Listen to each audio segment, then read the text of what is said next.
నమస్కారం. ఘంటారావుకు స్వాగతం. ముందుగా ప్రధానాంశాలు.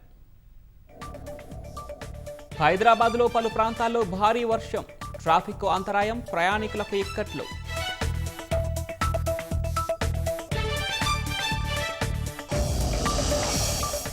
సీటుకు ఎసరు పెడతారని మంత్రుల ఫోన్లు tap చేయిస్తున్నారన్న KTR. Lie detector టెస్టుకు CM సిద్ధమా అని సవాల్.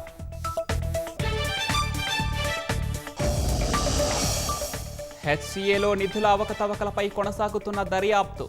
రెండో రోజు నిందితులను ప్రశ్నిస్తున్న సిఐడి అధికారులు.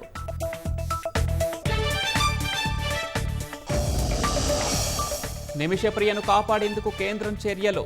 సంతృప్తి వ్యక్తం చేసిన ధర్మాసనం. విచారణ వచ్చే నెల 14కు వాయిదా.